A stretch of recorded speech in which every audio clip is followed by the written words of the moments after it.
بسم الله الرحمن الرحيم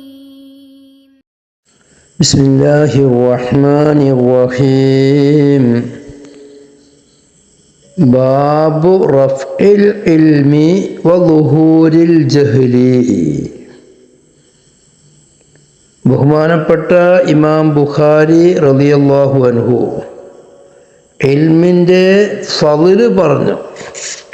ഇൽമ് പഠിക്കുന്നവൻ്റെയും അത് പഠിപ്പിക്കുന്നവൻ്റെയും മഹത്തായ അവൻ്റെ പ്രത്യേകത പറഞ്ഞപ്പോൾ അതുകൊണ്ടാണ് ലോകത്തിൻ്റെ നിലനിൽപ്പ്, അതില്ലെങ്കിൽ ലോകത്തിലേക്ക് നിലനിൽപ്പില്ല എന്നുള്ള വിഷയം പറഞ്ഞപ്പോൾ ആ ലോകത്തിൻ്റെ നാശത്തിൻ്റെ കാരണം അത് ഇൽമ് ഉയരലാണ്, ജഹാലത്ത് ലോകത്ത് വ്യാപിക്കലാണ് എന്ന ബാബ്. അപ്പോൾ പരസ്പര ബന്ധം എന്താ?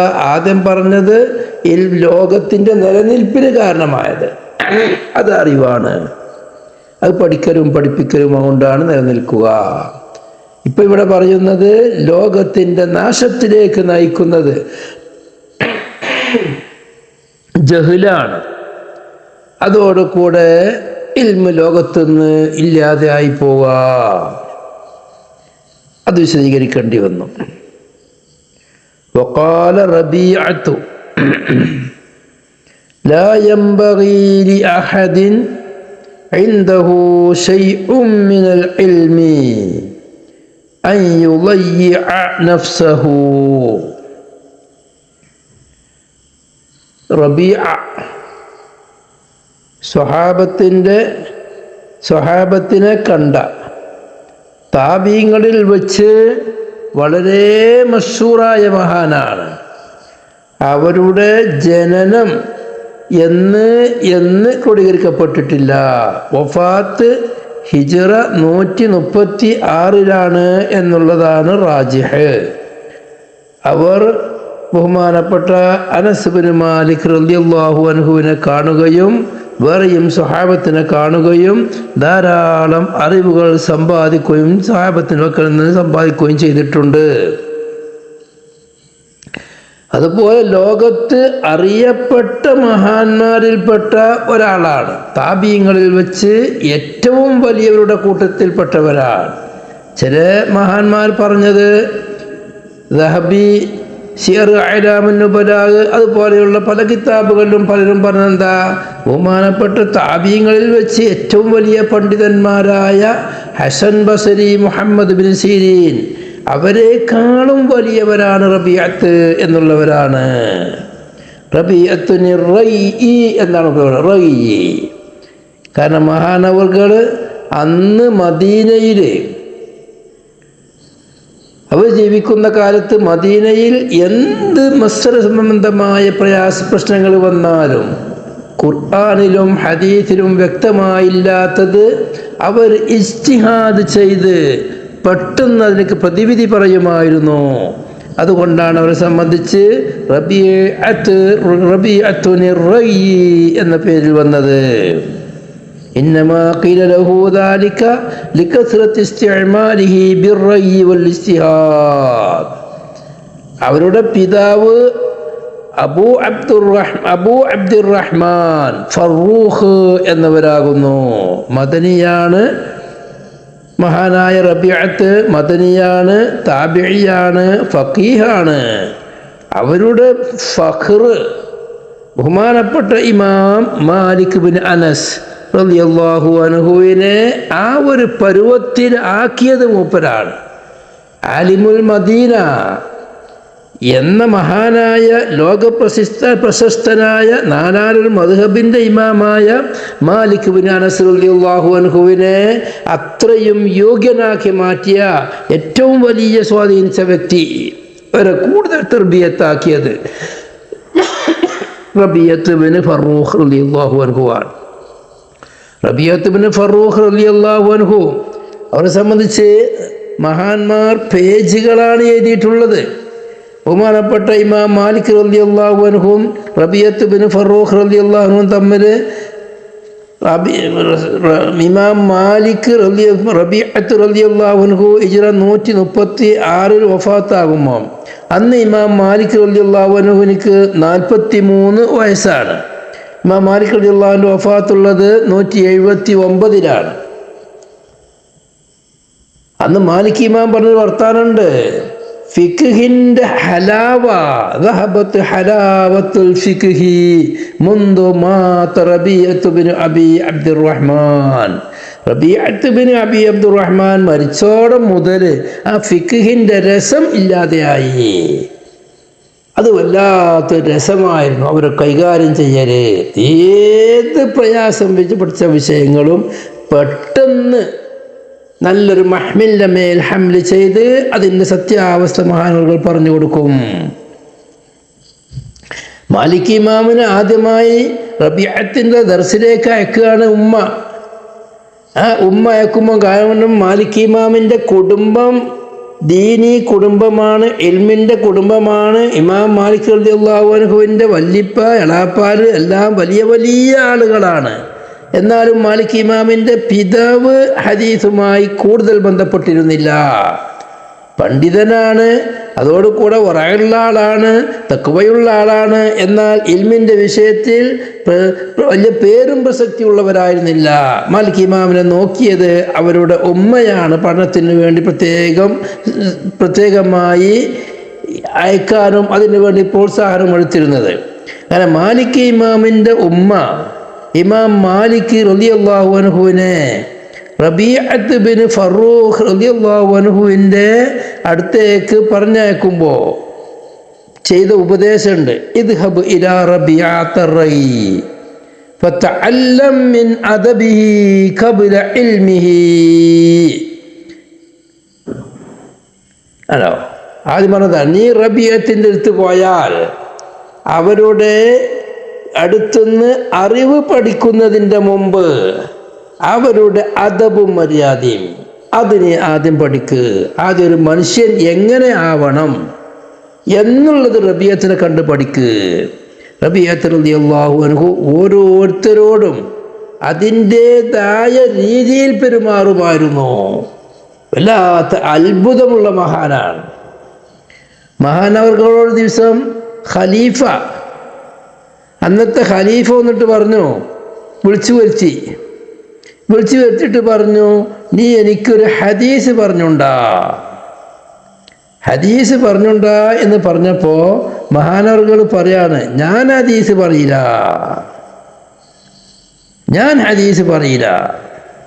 എന്നിട്ട് അവിടുന്ന് ഇറങ്ങിപ്പോന്ന് ഖലീഫൻ്റെ അടുത്തുനിന്ന് ഇറങ്ങിപ്പോയപ്പോൾ കൂടെ ഉള്ളവരോട് പറയാ, ഇയാളൊരു ഹദീസ് പറഞ്ഞുണ്ടാ എന്ന് പറയുന്നത് യാതൊരു ലജ്ജയില്ലാതെ ഒരു പാട്ട് പാടിക്കൊണ്ട എന്ന് പറയുന്ന ലാഘവത്തോടു കൂടെയാണ് പറയുന്നത്.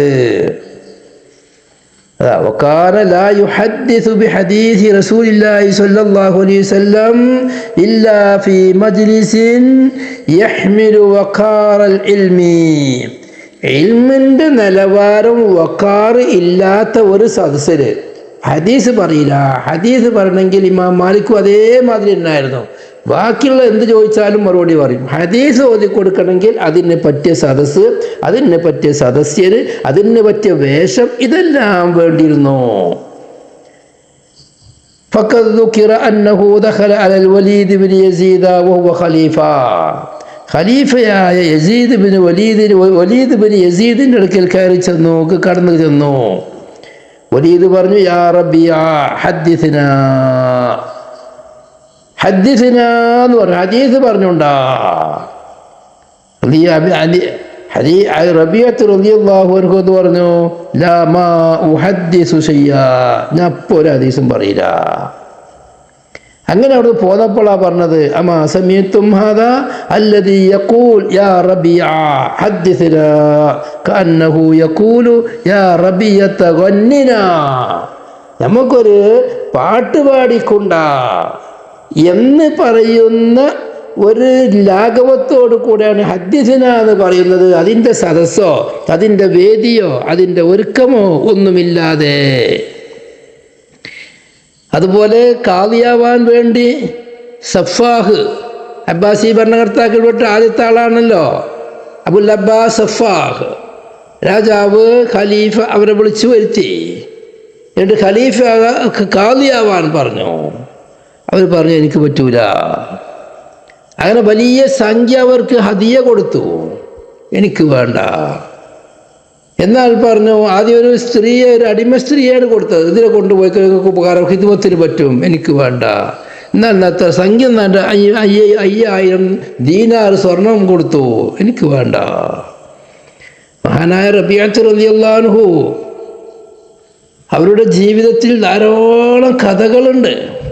ഏറ്റവും വലിയ കഥയാണ് ഇമാം മാലിക് റളിയല്ലാഹു അൻഹുവിനെ സ്വാലിഹത്തായ ഉമ്മ അറിവ് പഠിപ്പിക്കാൻ വേണ്ടി പറഞ്ഞയച്ചു. അതിന് മുൻകൈയെടുത്തു. ലോകത്തെ എണ്ണപ്പെട്ട ഏറ്റവും വലിയ പണ്ഡിതനായി മാറിയതുപോലെ റബീഅത്ത് റളിയല്ലാഹു അൻഹുവിൻ്റെ പിതാവ് യഥാർത്ഥത്തിൽ മദീനക്കാരനല്ല, അവർ വലിയ പട്ടാളക്കാരനാണ്, വലിയ യോദ്ധാവാണ്, അഭ്യാസിയാണ്. അങ്ങനെ അവരുടെ അഭ്യാസം കണ്ട് അന്നത്തെ ഖുറാസാനിലെ പട്ടാള ക്യാപ്റ്റൻ മൂപ്പരുമായി കൂടിയപ്പോൾ അവരുടെ ആ ഒരു ശൈലിയും അവർ യുദ്ധത്തിലുള്ള പ്രാവീണ്യവും കണ്ട് അവരെ ഇത്തൊക്കെ ചൊല്ലി വലിയ സംഖ്യ അവർക്ക് കൊടുത്തു, ഗനീമത്ത് മുതലായിട്ട്. അതുമായി മദീനയിൽ വന്നു. മദീനയിൽ വീടെടുത്തിട്ട് ഭാര്യയോട് പറഞ്ഞു, ഞാൻ യുദ്ധത്തിന് വേണ്ടി പട്ടാളത്തിൽ ചേരുകയാണ്, ഞാൻ പോവുകയാണ്, ഖുറാസാനിലേക്ക് പോവുകയാണ്. അങ്ങനെ പോകുമ്പോൾ 30,000 ദീനാർ കൊടുത്തു. ഏകദേശം 125 കിലോ സ്വർണം, 1 കിൻഡൽ സ്വർണം കൊടുത്തിട്ട് പറഞ്ഞു ഞാൻ പോവാണ്. അങ്ങനെ മഹാനായ ഫറൂഖ് അബൂ അബ്ദുറഹ്മാൻ എന്നവർ യുദ്ധത്തിന് വേണ്ടി പോയി. ഭാര്യ ഗർഭിണിയായിരുന്നു. സഹ്ല റളിയല്ലാഹു അൻഹാ സ്വാലിഹത്താണ്, വളരെ അധികം അല്ലാഹുവിൻ്റെ ദീനിന് വേണ്ടി വറഅോട് കൂടെ ജീവിച്ച ആബിദത്താണ്. മഹദി പ്രസവിച്ചു. ആൺകുട്ടി റബീഅത്ത് എന്ന് പേരിട്ടു. ആ കുട്ടിയെ പഠിച്ച് മിടുക്കനാക്കാൻ വേണ്ടി എന്തെല്ലാം ചെയ്യാൻ പറ്റുമോ അത് മുഴുവനും ചെയ്തു.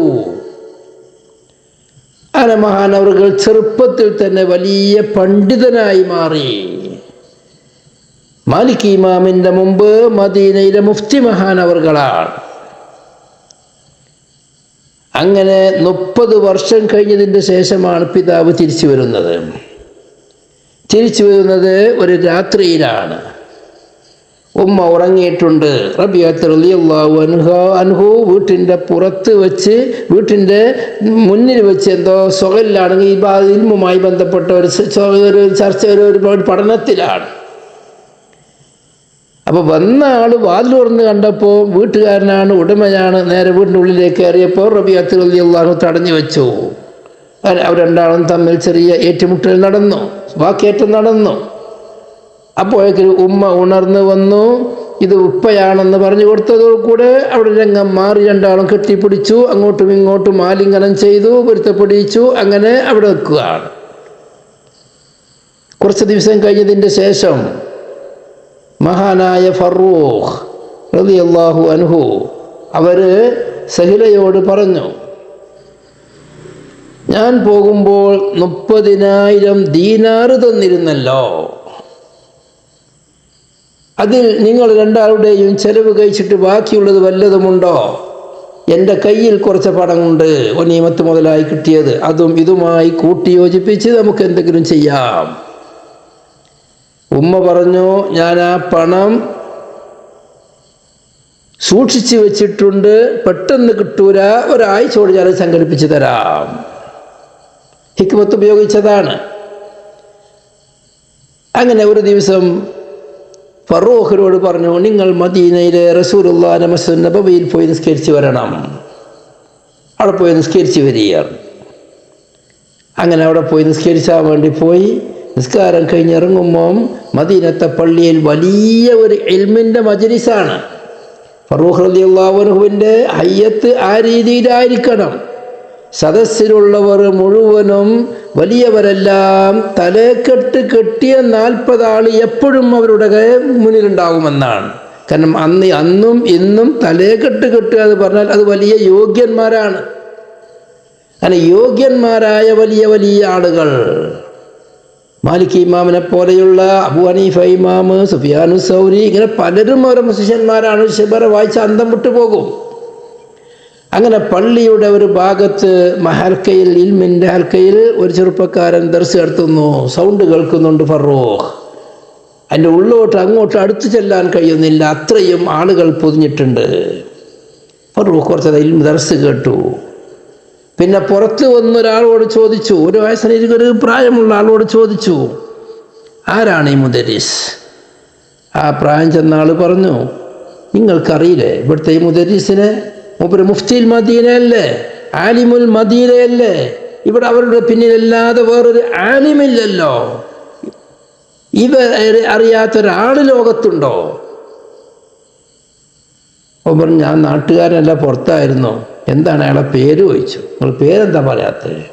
അപ്പോൾ എന്താ പേര്? റബീഅത്ത് ബിൻ ഫറൂഖ് എന്നാണ് അവരുടെ പേര്. അപ്പോൾ ചോദിച്ചു, എന്താണ് ഫറൂഖിൻ്റെ ഹാല് എന്ന് ചോദിച്ചു. ഫറൂഖ് തന്നെ. അപ്പം പറഞ്ഞു, ഫറൂഖ് എന്ന് പറഞ്ഞ ആള് 10-30 കൊല്ലം മുമ്പ് ഗർഭമായപ്പോൾ നാട് വിട്ടു പോയതാണ് യുദ്ധത്തിന് എന്ന് പറഞ്ഞിട്ട് പിന്നെ വന്നിട്ടില്ല. അവരുടെ ഉമ്മ കുട്ടിയെ നോക്കി വളർത്തി ഇന്ന് ഈ രൂപത്തിലാക്കി. അവരെ മീതെ മറ്റൊരാളില്ല. ലോകത്തിൻ്റെ നാനാ ദിക്കിൽ നിന്നും അടുക്കലേക്ക് ഇൽമു പഠിക്കാൻ വേണ്ടി ആളുകൾ വന്നുകൊണ്ടിരിക്കുന്ന അവസ്ഥയാണ്. ഞാൻ കേട്ടിട്ടുണ്ട് ഫറൂഖ് എന്ന് പറയുന്ന പിതാവ് ഇന്നലെ രാത്രി വന്നിട്ടുണ്ട് എന്ന് കേട്ടിട്ടുണ്ട്. ഫറൂഖ് വീട്ടിൽ പോയി ഉമ്മാനോട് വിവരങ്ങൾ പറഞ്ഞു, ഭാര്യയോട് വിവരങ്ങൾ പറഞ്ഞു. ഭാര്യ ചോദിച്ചു, നിങ്ങൾക്ക് ആ പൈസ വേണോ അതല്ല കുട്ടിനെ വേണോ? ഈ കുട്ടി ധർമ്മിഷ്ഠനാണ്, ഒരാളുടെ വക്കൽ നിന്നും ഒന്നും സ്വീകരിക്കൂല, എല്ലാവർക്കും ഇഷ്ടം പോലെ കൊടുക്കും. 40,000 ദീനാറ് സദക്ക ചെയ്ത മഹാനാണ്. വാപ്പ കൊടുത്തത് 30,000 അല്ലേ? അങ്ങനെ ധർമ്മം ചെയ്യുക എന്നുള്ളത് വലിയ രസമാണ്. അവരോട് കൂടെ ആര് തന്നെ ഞാൻ നിങ്ങളെ കൂടെ കൂടട്ടെ എന്ന് ചോദിച്ചാൽ ചെലവ് മുഴുവൻ എൻ്റെ വകയാവണം എന്ന് ഷർത്ത് വെക്കുന്ന ആളാണ്. വലിയ ധർമ്മിഷ്ഠനാണ്, വലിയ പണ്ഡിതനാണ്, വലിയ എല്ലാ വിഷയത്തിലും കഴിവുള്ള മഹാൻ. ഫറൂഖ് പറഞ്ഞു, എനിക്ക് ഇത് മതി, ഒന്നും വേണ്ട, പൈസ ഒന്നും വേണ്ട. മഹാനാരുടെ ശിഷ്യന്മാർ ആരാ? Sufyan Thawri, Sufyan bin Uyaynah, Shuba, Hammad bin Salama, Sulaiman bin Bilal, Malik bin Anas, Malik ഇമാം, മിസ്അർ, ലൈസ് ബിൻ സഅദ്, ഇങ്ങനെയുള്ള വലിയ വലിയ ഇൽമിൻ്റെ നിറകുടങ്ങളായ മഹാൻ ശിഷ്യന്മാരാണ്. ശിഷ്യന്മാർ അവിടെ ഉസ്താദന്മാരായി സ്വഹാബികളുമുണ്ട്, അന്നത്തെ കാലത്ത് വലിയ വലിയ മഹാന്മാരുമുണ്ട്. ഫസാറ വിആഅൽ ഇൽമി വമഖ്സിദത്തുല്ലാ ബിഹി. അവരുടെ ചരിത്രം നമ്മൾ ഏത് ഭാഗത്തുനിന്ന് പറയേണ്ടതെന്ന് തിരിയില്ല. ബഹുമാനപ്പെട്ട ഇബ്നു ശിഹാബ് സുഹ്രി മദീനയിലേക്ക് വന്നു. മദീനയിലേക്ക് വന്നപ്പോൾ റബീഅത്ത് റളിയല്ലാഹു അൻഹുവിൻ്റെ കൈ പിടിച്ചു. രണ്ടാളും കൂടിയും അവിടുത്തെ ഗവൺമെൻറ്റിൻ്റെ ദീവാനിൽ കയറി. രണ്ടാളും കൂടിയും പുറപ്പെട്ടിട്ട് അസർ വരേക്കും രണ്ടാളും ഇന്ന് സംസാരിച്ചു.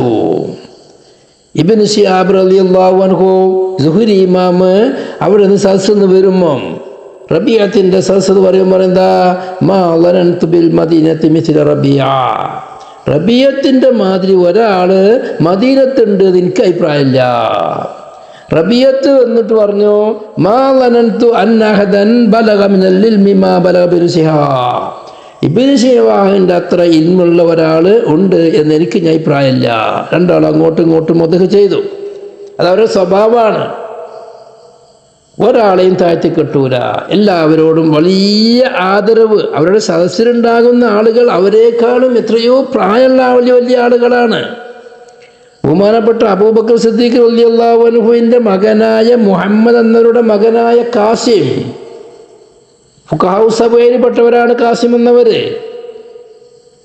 അവർ പറഞ്ഞ വാക്കുണ്ട്, മാ യസുറുനി അന്ന ഉമ്മി വലദത് ലി അഖൻ മിമ്മൻ തറൗന മിൻ അഹ്ലിൽ മദീന ഇല്ലാ റബിയത്തർ റൈ. എൻ്റെ ഉമ്മ പ്രസവിച്ച ഒരു സഹോദരൻ എനിക്ക് ഉണ്ടാകുകയാൽ നന്നായിരുന്നു എന്നത് എന്നെ സന്തോഷിപ്പിക്കണമെങ്കിൽ ആ സഹോദരൻ റബിയത്തായിരിക്കണം, എന്നാലും എനിക്ക് സന്തോഷമാവുള്ളൂ. റബിയത്തിൻ്റെ മാതിരി സഹോദരൻ എനിക്കുണ്ടാവണം ഞാൻ വല്ലാതെ ആഗ്രഹിക്കുന്നു.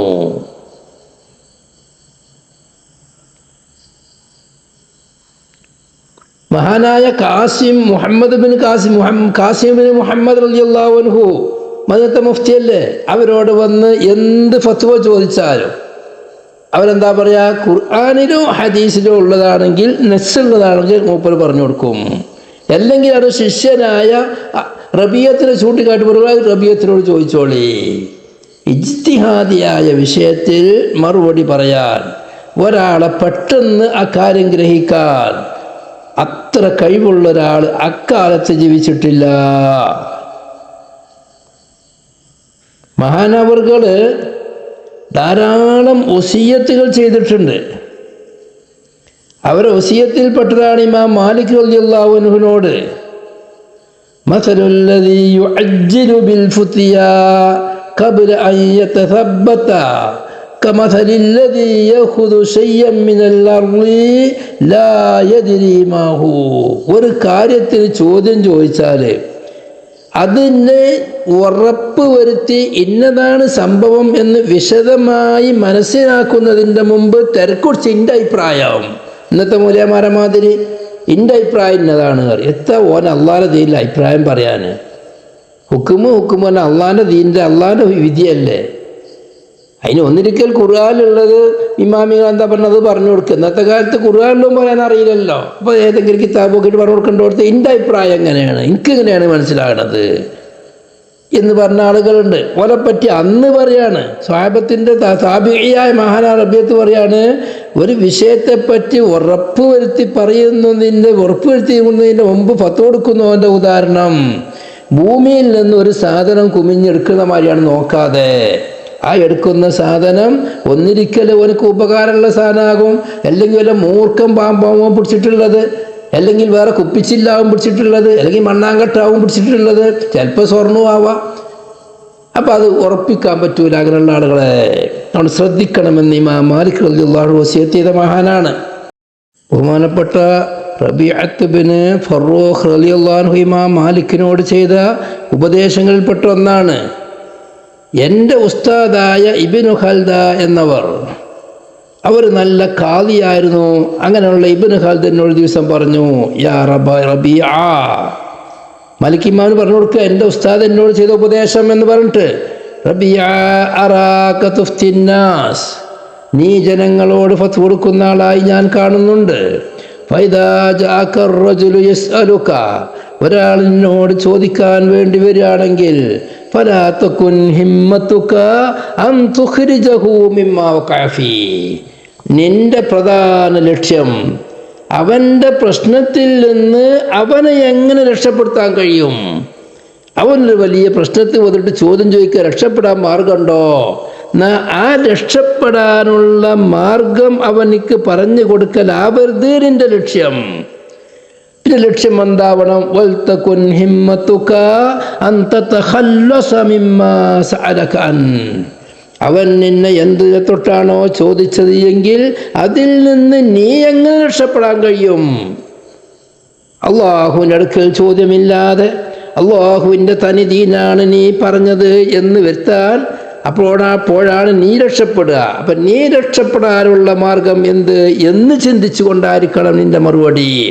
എന്നല്ലാതെ അവനെ രക്ഷപ്പെടുത്താൻ വേണ്ടി അവൻ്റെ സ്ഥാനം നോക്കി, അവൻ്റെ പേര് നോക്കി, നീയും അവനുമായുള്ള ബന്ധം നോക്കി, നിനക്ക് വലിയ പണം കിട്ടുമെന്ന് നോക്കി, അല്ലെങ്കിൽ പ്രസക്തി വരുമെന്ന് നോക്കി നീ ഫത്വ കൊടുക്കാൻ തുനിയരുത്.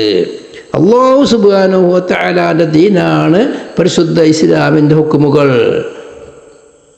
അതാണ് ശരീഅത്ത്. ഖിതാബുല്ലാഹിൽ മുതഅല്ലിഖു ബിഫീലിൽ മുകല്ലഫി, അതാണ് ദീന്. ആ ദീന് നിനക്ക് എങ്ങനെ പറയാൻ കഴിഞ്ഞ് അള്ളാഹുവിൻ്റെ അടുക്കൽ ചോദ്യം വരുമ്പോൾ ആ ചോദ്യത്തിന് എങ്ങനെ മറുപടി പറയാൻ കഴിയും എന്ന് ചിന്തിച്ചുകൊണ്ട് ഫത്വ കൊടുക്കണം. ഇന്നത്തെ കാലത്ത് ഓരോരുത്തരും കാണാതെ പഠിച്ച് ജീവിക്കേണ്ട വിഷയങ്ങളാണ്. ഒരു കഴിവില്ലാത്ത ആളുകൾ അവരല്ലേ 10 വന്ന് കൊടുക്കുന്നവര്. ബഹുമാനപ്പെട്ട റബീഅത്ത് റളിയല്ലാഹു അൻഹു ഒരു ദിവസം വല്ലാതെ കരയുന്നുണ്ട്. കരയുമ്പോൾ ആളുകൾ ചോദിച്ചു, എന്തിനാണ് നിങ്ങൾ ഈ കരയണത്? അപ്പോൾ മഹാനവർകൾ പറഞ്ഞ മറുപടി, എങ്ങനെ കരയാതിരിക്കും? എന്നെ ഇവിടെ മുഫ്തിയാക്കിയിട്ട് ജനങ്ങൾ അംഗീകരിക്കുന്നു, എന്നെ ഒരു പണ്ഡിതനായി ജനങ്ങൾ കാണുന്നു. ഒരു പണ്ഡിതൻ്റെ അടുത്ത് മുസ്ലിം സമൂഹത്തിൻ്റെ അവസ്ഥ, ഒരു ഉമ്മാൻ്റെ മടിയിലിരിക്കുന്ന ഒരു കുട്ടിയെപ്പോലെയാണ് ജനങ്ങൾ. ഉമ്മ വല്ലതും കൊടുത്താൽ കുട്ടിക്ക് കഴിക്കാം, ഉമ്മ വല്ലതും കൊടുത്തില്ലേ കുട്ടിക്ക് കഴിക്കാൻ കഴിയൂല. കുട്ടിൻ്റെ ജീവൻ, കുട്ടിൻ്റെ എല്ലാം ഉമ്മാൻ്റെ കയ്യിലാണ്, ചെറിയ കുട്ടി പൈതലിൻ്റെ. ഈ അവസ്ഥയാണ് ലോകത്ത് ജനങ്ങളുടെ അവസ്ഥ. ആലിമീങ്ങൾ വല്ലതും പറഞ്ഞു കൊടുത്താൽ, വല്ലതും കൽപ്പിച്ചാൽ അവർ ചെയ്യും. ആലിമീങ്ങൾ വല്ലതും വിരോധിച്ചാൽ അവർ ഒഴിവാകും. അവർ ആലിമ് എന്ന് മനസ്സിലാക്കുന്ന ആൾ, ആ മനസ്സിലാക്കുന്ന ആൾ ആലിമുമാവാം, യഥാർത്ഥത്തിൽ ആലിമല്ലാതെ ജനങ്ങളെ വഞ്ചിക്കുന്ന തമ്മാടി പോലെയവരുമാവാം, വേഷധാരികളാവാം. ഇങ്ങനെയുള്ള ഒരു ആലിമായി എന്നെ ജനങ്ങൾ കണ്ടു, ഞാൻ പറയുന്നത് അവർ കേൾക്കുന്നു, ഞാൻ വിരോധിക്കുന്നു അവർ വർജിക്കുന്നു. ഈ ഒരവസ്ഥ അള്ളാഹുവിൻ്റെ ദീൻ കൊണ്ടാണല്ലോ ഞാൻ ഈ കളിക്കുന്നത് എന്ന് ഓർത്തുകൊണ്ടാണ് ഞാൻ കരയുന്നത്. ബേജാറാണ്ട വിഷയം ചിന്തിക്കണവർക്കത് അള്ളാഹിൻ്റെ ദീനാണ് ഈ പറയുന്നത്. മഹാനവർകൾ പറഞ്ഞു, അള്ളാഹുവിൻ്റെ ദീന് കൊണ്ട് ജീവിക്കുന്നവനാണ് ലോകത്ത് വെച്ച് ഏറ്റവും മോശക്കാരൻ. ജീവിക്കാൻ വേണ്ടി ദീൻ പറഞ്ഞു കൊടുക്കുക, ജീവിക്കാൻ വേണ്ടി ദീനിൻ്റെ ആളായി ജീവിക്കുക. ഓനക്ക് കട്ടില വെക്കല്, ഓനക്ക് വല്ല പരിപാടികൾ, ഓനക്ക് എന്തെല്ലോ നിക്കാഹുകൾ അല്ലെങ്കിൽ ഫത്വകൾ, അവരുടെ ആൾക്കാർ പല ആവശ്യത്തിന് വേണ്ടി വരുന്നത്. ഓൻ ജീവിക്കാൻ വേണ്ടിയാണ് ഓൻ പറഞ്ഞത് എങ്കിൽ അള്ളാഹുവിൻ്റെ ദീനിലുള്ള സൂക്ഷ്മത കൊണ്ടോ നല്ല നിയത്ത് കൊണ്ടോ ഇല്ലെങ്കിൽ അവനാണ് ഏറ്റവും വലിയ ദോഷി. മഹാനവർഗോട് ഓരോരോ ഉപദേശങ്ങൾ കണ്ടാൽ നെട്ടിപ്പോകും. വിശദമായി അതിനെപ്പറ്റി പഠിക്കേണ്ടതുണ്ട്. അല്ലാഹു സുബ്ഹാനഹു വ തആല അവരുടെ ബറക്കത്ത് കൊണ്ട് നമുക്ക് നാഫിയായ ഇൽമ് തരുകയും ദീനിലുള്ള സബാത്ത് നൽകുകയും ചെയ്യട്ടെ. ആ മഹാനായ റബീഅത്ത് റളിയല്ലാഹു അൻഹു പറയുന്നു, ലാ യംബഗി ലി അഹദിൻ, ഒരാൾക്കും യോജിച്ചതല്ല, ഇൻദഹു അവൻ്റെ അടുക്കലുണ്ട്, ശൈഉം മിനൽ ഇൽമി, ഇൽമിൽ നിന്നുള്ള വല്ലതും അവൻ്റെ അടുക്കലുണ്ട്, അങ്ങനെയുള്ള ഒരാൾക്കും യോജിച്ചതല്ല, അൻ യുളയ്യിഅ നഫ്സഹു, അവൻ്റെ നഫ്സിനെ, അവൻ്റെ തടിയെ പാഴാക്കൽ, നശിപ്പിക്കൽ. ആ ഇൽമിനെ ജനങ്ങളിലേക്ക് എത്തിക്കാൻ വേണ്ടി ശ്രമിക്കാതെ, അതുകൊണ്ട് സ്വയം അമൽ ചെയ്തും മറ്റുള്ളവർക്ക് അമൽ ചെയ്യാൻ കൽപ്പിച്ചും കൊണ്ട് അവൻ്റെ നഫ്സിനെ, അവൻ ആ ഇൽമിനെ നശിപ്പിക്കലാണ്, അവൻ നഫ്സിനെ നശിപ്പിക്കൽ. അത് ഒരിക്കലും യോജിച്ചതല്ല. ഇൽമുള്ളവൻ ആ ഇൽമനുസരിച്ച് ജീവിച്ച് ഇൽമനുസരിച്ച് ജനങ്ങളിലേക്ക് എത്തിച്ചു കൊടുക്കണം. മഹാനവറുകൾ പറയുന്നൊരു വാക്കുണ്ട്, ജനങ്ങളോട് നന്മ ഉപദേശിക്കണം, തിന്മ വിരോധിക്കണം. അത് ഇവൻ നന്മ അറിയുന്ന നന്മ ചെയ്യുന്നവനാണെങ്കിലും തിന്മ വിരോധിക്കാതെ തിന്മയിലായി ജീവിക്കുന്നവനാണെങ്കിലും ഏതൊരാൾക്കും ജനങ്ങൾക്ക് നല്ലത് പറഞ്ഞെടുക്കുന്ന നിർബന്ധമാണ്. അപ്പം അറിവുണ്ടെങ്കിൽ ഓൻ അമൽ ചെയ്താലും ഇല്ലെങ്കിലും അത് ജനങ്ങൾക്ക് അത് വേണ്ടതുപോലെ എത്തിച്ചു കൊടുക്കൽ ബാധ്യതയാണ്. അറിവുണ്ടായിട്ട് അമൽ ചെയ്യാതെ നിൽക്കൽ സ്വന്തം നഫ്സിനെ പാഴാക്കൽ തന്നെയാണ്. പക്ഷെ അത് ഒരിക്കലും യോജിച്ചതല്ല. എന്നാലും അംറു ബിൽ മഅറൂഫ് ചെയ്യണമെന്ന് ഒരു മഹാനായ റബീഅത്ത് റളിയല്ലാഹു അൻഹു പലപ്പോഴും സൂചിപ്പിക്കലുണ്ട്. വബിഹി ഖാലൽ ഇമാമുൽ ഹാഫിളു അമീറുൽ മുഅ്മിനീന ഫിൽ ഹദീസ് അബൂ അബ്ദില്ലാഹി മുഹമ്മദ് ബിൻ ഇസ്മാഈൽ അൽ ബുഖാരി റളിയല്ലാഹു അൻഹു حدثنا عمران بن ميسرة قال حدثنا عبد الوارث عن أبي التياح عن أنس رضي الله عنهم أنه قال قال رسول الله صلى الله عليه وسلم إن من أشراط الساعة أن يرفع العلم ويثبت الجهل വയുശ്റബൽ ഖംറു വയദ്ഹറ സിനാ. ഈ സനദിൽ 4 റാവികളാണുള്ളത്. ഒന്ന് ഇമ്രാൻ ബിൻ മൈസറ, ആദ്യത്തെ ഇമാം ബുഖാരിയുടെ ഉസ്താദ്, അബുൽ ഹസൻ അൽ മുങ്കിരി അൽ ബസരി. ഇമാം ബുഖാരി അവരുടെ ശിഷ്യനാണ്. ഇമ്രാൻ ബിൻ മൈസറയുടെ റളിയല്ലാഹു അൻഹുമ, അത് തന്നെ മതി ഫഖർ. അതോടുകൂടെ അബൂ സുർഅ, അബൂ ഹാത്തിം, അബൂ ദാവൂദ, ഇങ്ങനെയുള്ള ധാരാളം മഹത്തുക്കൾ അടുത്തിട്ട് ഹദീസ് റിപ്പോർട്ട് ചെയ്തിട്ടുണ്ട്. അവിടെ വഫാത്ത് നടക്കുന്നത് ഹിജ്റ 223-ലാണ്. രണ്ടാമത്തെ റാവി അബ്ദുൽ വാരിസ്, അവരുടെ പിതാവിൻ്റെ പേര് സഈദ് ബിൻ ദക്വാൻ അത്തൈമിയു അൽ ബസരിയു. അവരെപ്പറ്റി വിശദമായ ചർച്ച മുമ്പ് കഴിഞ്ഞു പോയിട്ടുണ്ട്. മൂന്നാമതായിട്ടുള്ള റാവി അബുത്തയ്യാ ബിഫതഹിത്തായിൽ മുസന്നാത്തി മിൻ ഫൗഖു വതസ്ദീദിൽ യായി, അബുത്തയ്യാ വൽ ഹായിൽ മുഹ്മല. അവരുടെ പേരുള്ളത് യസീദ് ബിൻ സിയാദ. വലൈസ ഫിൽ കുതുബി സിത്തത്തി മൻ യശ്തരികു മഅഹു ഫി ആദിഹിൽ കുന്യാ. അബുത്തയ്യാഹ് എന്ന പേരിൽ മറ്റൊരു റാവില്ല സിയാഹുസിത്തയുടെ കിതാബിൽ. സിയാഹുസിത്തയിൽ അബുത്തയ്യാഹ് എന്ന പേരിൽ ഈ പറഞ്ഞ നമ്മുടെ റാവി മാത്രമേ ഉള്ളൂ. യസീദ് ബിൻ സിയാദ എന്ന മഹാനേ ഉള്ളൂ.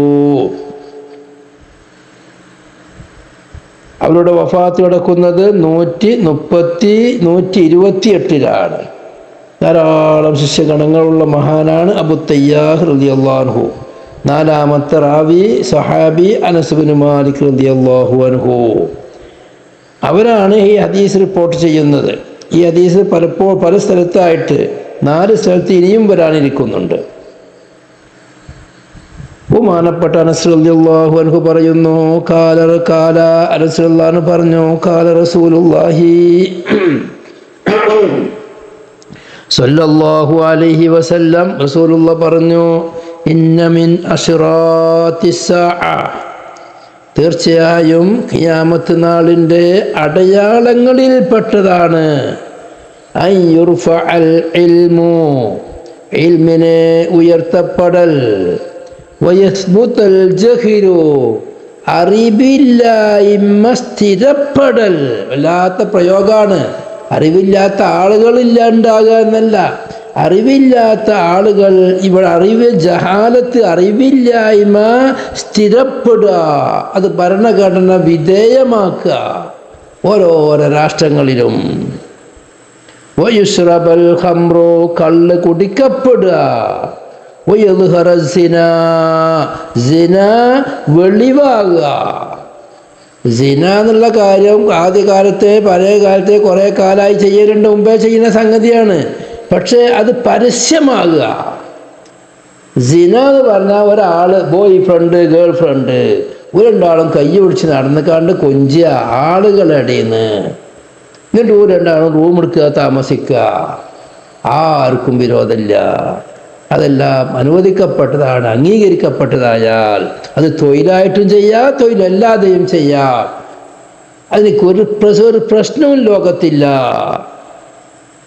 ഇങ്ങനെയുള്ള അവസ്ഥ 4 കാര്യം ഇത് ഖിയാമത്ത് നാളിൻ്റെ അടയാളങ്ങളിൽപ്പെട്ടതാണ്. ഒന്നാമത്തെ അടയാളം ഇൽമിനെ ഉയർത്തപ്പെടുക. ഇൽമിനെ ഉയർത്തുക എന്ന് പറഞ്ഞാൽ അടുത്ത ബാബിലായിട്ട് വരാൻ പോകുന്നുണ്ട്. ഇൽമ് പെട്ടെന്ന് ആലിമീങ്ങൾ ജാഹിലീങ്ങളാകുക, ആലിമീങ്ങൾക്കൊന്നും തിരിയാത്തവരാകുക എന്നല്ല. ആലിമീങ്ങൾ ദുനിയാവിൽ നിന്ന് മരണപ്പെട്ടു പോവുകയും അവർക്ക് തുല്യമായ ആളുകൾ വരാതിരിക്കുകയും ചെയ്യുക. അതാണ് ഇൽമിൻ്റെ ഉയർത്തൽ എന്ന് പറഞ്ഞാൽ. എന്നല്ലാതെ ആലിമീങ്ങൾ അല്ലാഹുവിൻ്റെ ദീനിൽ നിലവാരമുണ്ടായിരുന്ന, ദീനനുസരിച്ച് ജീവിച്ചിരുന്ന മഹാന്മാർ ഒറ്റയടിക്ക് ഒന്നുമല്ലാത്തവരാകുക എന്നർത്ഥം വെക്കരുത്. വരാൻ പോകുന്നുണ്ട്. പിന്നെ ജഹില് ഉണ്ടാകുക എന്നല്ല, ജഹില് സുബൂത്താകുക, സ്ഥിരപ്പെടുക. ലോകത്തുള്ള ഭരണഘടനകൾ നോക്കിയാൽ ഇപ്പം നമ്മൾ ഇന്ത്യയിൽ തന്നെ 2018 ഒരു തീരുമാനം കൊണ്ടുവന്നു, ദയാപദം അനുവദിച്ചും കൊണ്ട്. ദയാപദത്തിന് 2 കോലുണ്ട്. ഒന്ന്, മനുഷ്യനെ മാരകമായ മരുന്നുകളോ മറ്റോ കുത്തിവെച്ച് കൊല്ലുക, അത് അനുവദിക്കപ്പെട്ടതല്ല.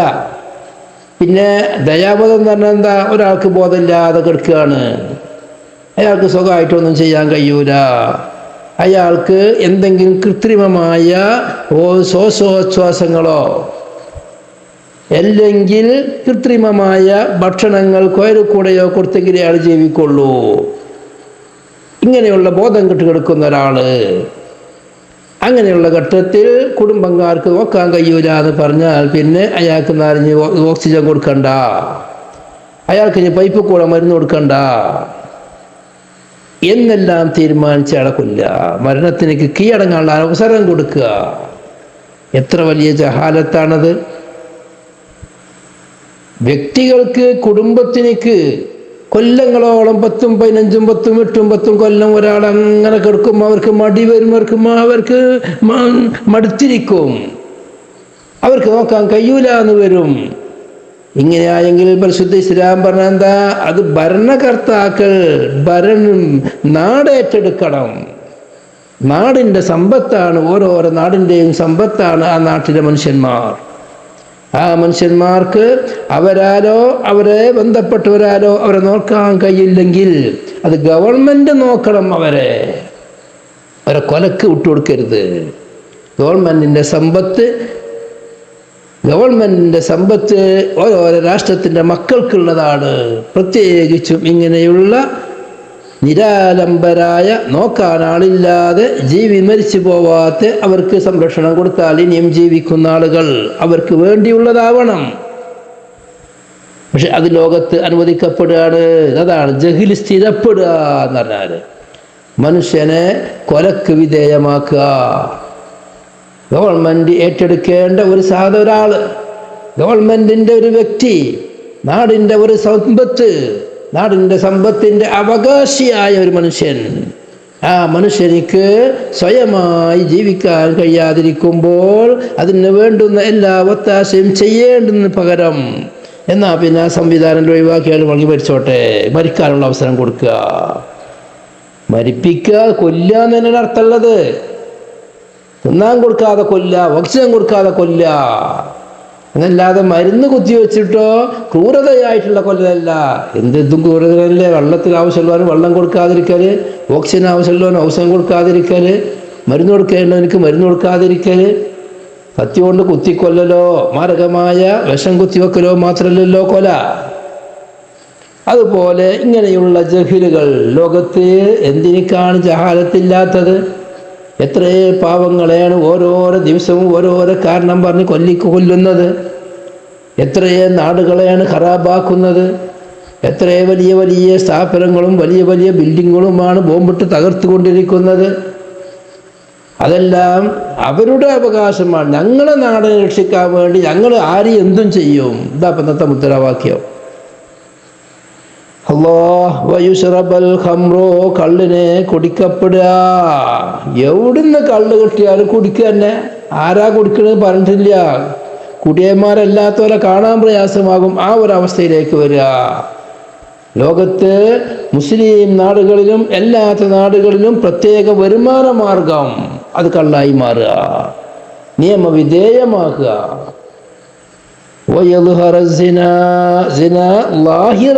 പരസ്യമായ സിന. ഈ 4 കാര്യങ്ങൾ ഖിയാമത്ത് അടയാളമാണ്. അതിൽപ്പെട്ട ഒന്നാണ് ജഹാലത്ത്, ജഹിലിൻ്റെ സുബൂത്തും ഇൽമിൻ്റെ ഉയർച്ചയും. അതുകൊണ്ടാണ് തൊട്ടുമ്പത്തെ വാബിൽ പറഞ്ഞത് ഇൽമ കൊണ്ട് പഠിച്ചുകൊണ്ടേയിരിക്കണം. റബീഅത്ത് റളിയല്ലാഹു പറഞ്ഞത് ആരെടുത്ത് എന്തെല്ലാം അറിവുകളുണ്ടോ അതുമായി മുലക്കലിരിക്കാതെ എങ്ങനെങ്കിലും അതിൻ്റെ പ്രചാരകരായി ലോകത്ത് പ്രചരിച്ചു കൊണ്ടേയിരിക്കണം. അതില്ലാത്ത കാലത്ത് ലോകത്തിലേക്ക് നിലനിൽപ്പുണ്ടാവില്ല. ലോകത്തിൻ്റെ അന്ത്യത്തിലേക്ക് അത് വരും.